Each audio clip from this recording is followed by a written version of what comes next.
Hey guys, Noel here, and my car's in the shop getting repaired, and you know what that means? I have a day off of work that gives me some free time to do a long overdue video game review for the video game review section of the Noel Comics YouTube channel. You know, not that long ago, we recently beat and reviewed Resident Evil 2 on the Sony PlayStation. And some of you might think that Resident Evil 3 would actually be the storyline sequel to Resident Evil 2, but that would be not correct, because the actual storyline sequel of Resident Evil 2 is Resident Evil Code Veronica for the Sega Dreamcast, which we will be reviewing today on the Noel Comics YouTube channel. You know, when we left Claire Redfield as she was fleeing Raccoon City, she went out to go look for her brother, Chris Redfield, the very cool guy who smokes a cigarette and has a shotgun in the original Resident Evil. Well, we've gone from the 32-bit PlayStation to the 128-bit Sega Dreamcast as Claire ventures to Europe and has to bust her way through all manner of zombie-infested prison and, Arctic hellscape in her quest to find her very cool brother, Chris, who makes a return finally from Resident Evil 1. Unfortunately, he's not played by Charlie Kravslovsky in this game, but you do get very cool CG renders of our good friend Chris, and also the return of the villainous Albert Wesker. But what are our friends from Resident Evil 2 and Resident Evil 1 up to? Well, they're going to get to the grisly secrets of the Umbrella Corporation in what some might consider a step away from, mildly a step away from the survival horror elements of Resident Evil, and starting to embrace a little bit more of the over-the-top action aesthetic, while nevertheless still taking place in a high-suspense video game with tank controls, puzzle solving, and fear and tension everywhere. And because of that, in order to, kind of speed the process up and ease my stress and have this be a little bit more of a relaxing experience, we're going to be playing this game through the magic of the Sega Game Shark. Yeah. Actually, it's not the Sega Game Shark. It's just the regular Game Shark for the Sega Dreamcast. So there's that. Well, I've rambled on enough for 2 minutes and 40 plus seconds. Let's get down to some game reviewing fun with Alexia Ashford and her cross-dressing freak brother. That's a line from the game, by the way. As we get down to playing Resident Evil Code Veronica. Right on. Hi, Junior. There we go. Okay, well, let's get down to playing some Code Veronica right here.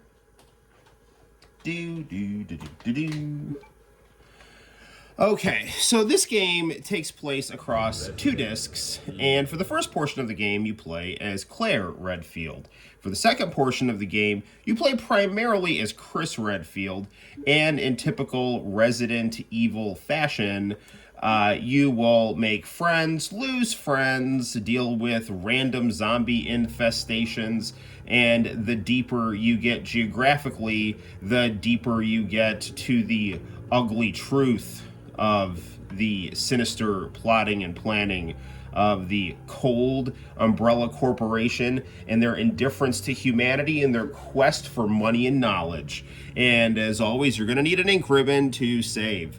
This game, as I said, we're not going to save because we don't need it. It does have tank controls, which, originally when I first started playing Resident Evil, I really had a hard time getting a handle on, but I really enjoy the tank controls now for Resident Evil. I think it adds a sense of relaxation and tension to the situation of gameplay, and I actually really like it. And if you're playing with the Game Shark, it adds just kind of a weird methodical vibe to things, like, I don't know. It's hard to describe, but having to take a second and okay, I'm going to turn, now I'm going to walk forward, now I'm going to turn, now I'm going to walk forward.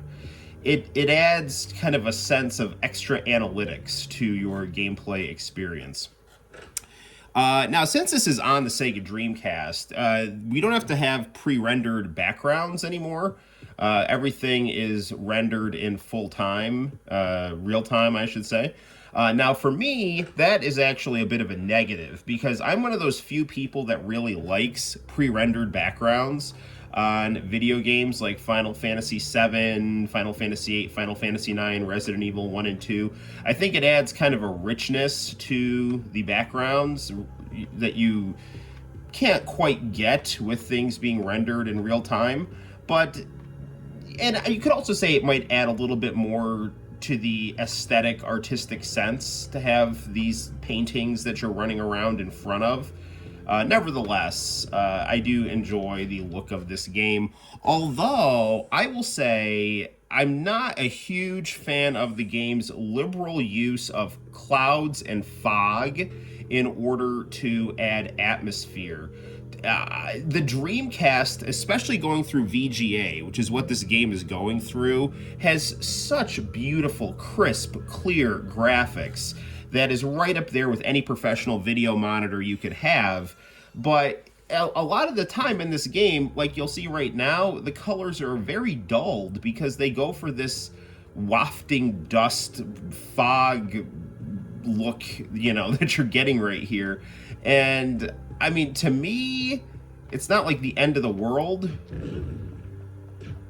But I don't know. There are sometimes when you see this game without all the fog and it's very clear and beautiful, and then there's other times where it's just like there's a film over your eyes. Like if you ever wear glasses and your daughter just decides to put her baby fingerprints all over the place and you get nothing but a, just bunch of fingerprints all over your face and nothing looks as vivid as it should because, I totally have to deal with that all the time. It's kind of what I think of when I play this game and I don't get the full vibrance and color, Another thing with this game that you will notice is that it is acted fully in English with that very charming, over-the-top, hyper clearly spoke, boldly proclaimed English language voice acting that is designed to appeal to Japanese players that don't necessarily understand fluent English but want to hear the words spoken very boldly. They don't have an ear for English,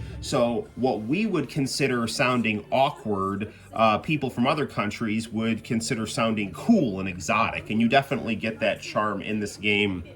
But as you can see here, the graphics are great. But again, the maybe a little bit dull. See right here, no fog, very crisp, bright, but actually let's take a look at this here. So we have our typical menu system here. Again, a beautiful soundtrack. Listen to this here. We're gonna go to our security file. We're gonna check it out here. We're gonna rotate it. And ooh, this looks like a Trapper Keepers or something in here. Yes, there is. There's a security card right here. This is gonna come in super handy. So let's. By the way, we're at the end of the game here, so that's why there's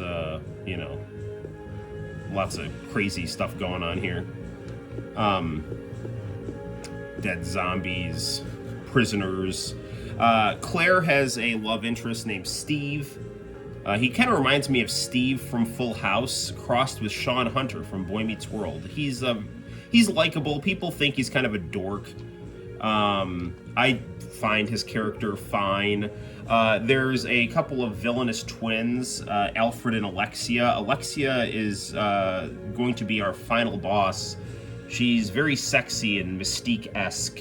And sometimes Alexia is possibly Alfred cross-dressing, but there really is an Alexia, I do promise you that. So you do get all manner of craziness when you play this game. Alfred is a psychotic genius, and Alexia is his twin sister, who is very genetically gifted, and that genetic gift is then used for medical and research purposes.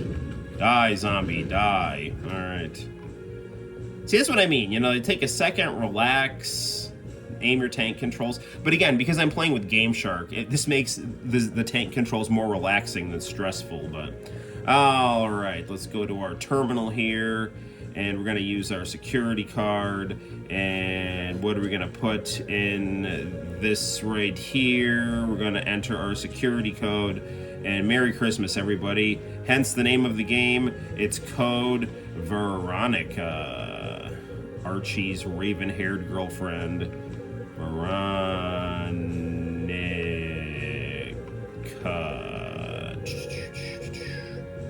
People ask me what I think of the Resident Evil remakes, and I haven't played any of them because I just have a lot of fun playing through the originals. And I know the remakes have, you know, a lot of the fan service toned down and lack some of the charm, but they seem to be very well made, so.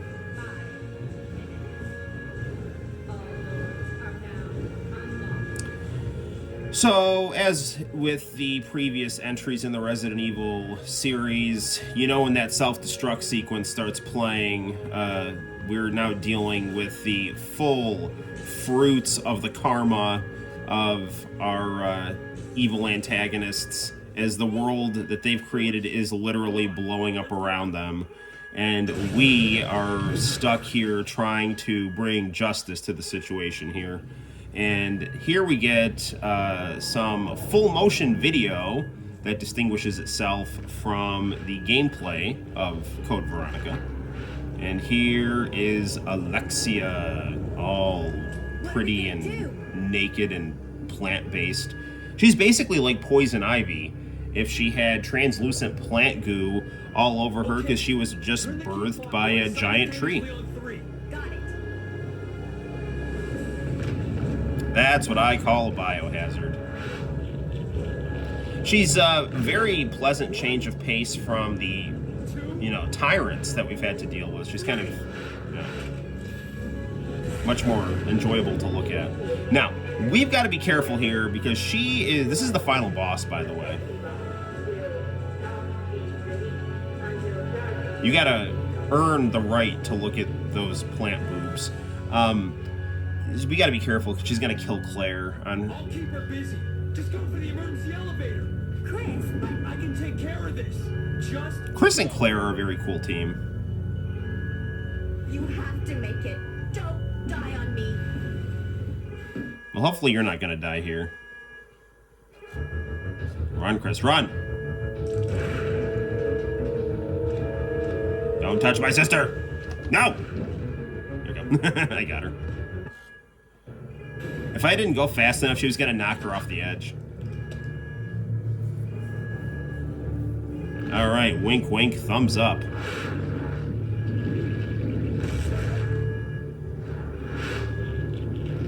Aw, now you're not so pretty anymore. You're you know, she kind of looks like a final boss from Final Fantasy now, you know?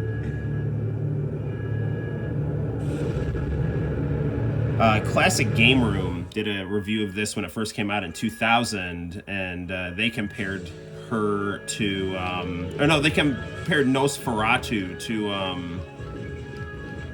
Astroth. Do I have a rocket launcher here? No, I don't. Whatever, it is what it is. This is Fighter. Nice music here. Come on. Die! She's sending her plant minions after me and shooting acid in my face here. I got her, I think. Okay. Now she's freaking out.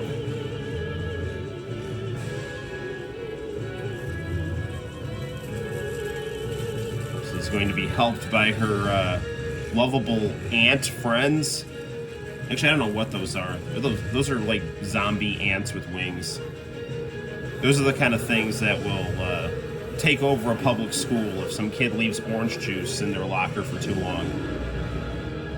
Ask me about my personal experiences with that situation. Ooh, nice. We have a giant weapon here that we need to try to shoot her with, because now she's flying around and only this rocket launcher will really be able to get her. Go, go, go. All right.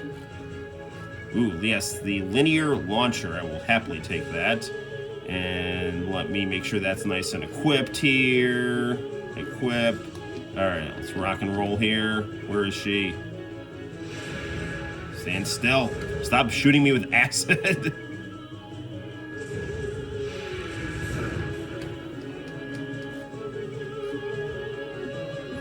Alright, hang on. Did I get her? No. Stay still. Gosh darn you.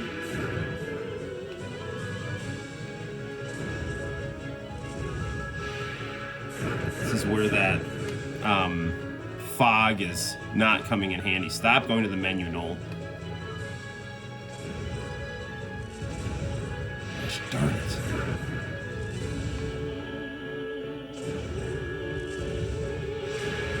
Gosh, man, it's just too fast here. This thing is so clunky. We'll get her eventually. We have to rely on the goodwill of our audience members here to play Goku doing a Genki Dama. Stop. Get that acid off you, Chris. Come on. Man, 3 minutes. Please go down. 2 minutes. Cut the tension with a knife here. Got her. All right.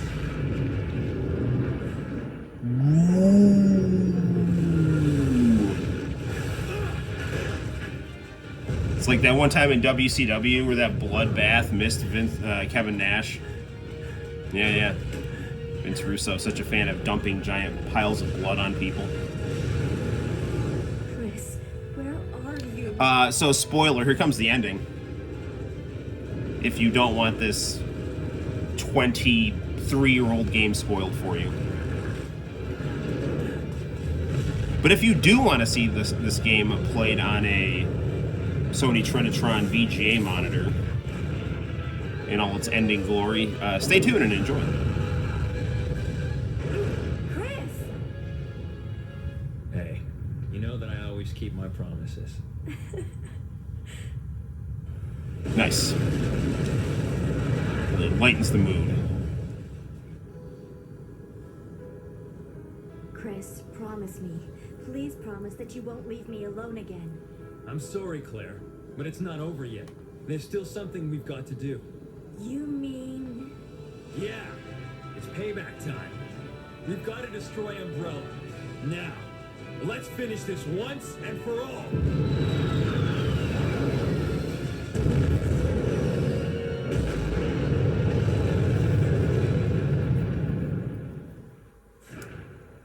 Nice. And there we have it.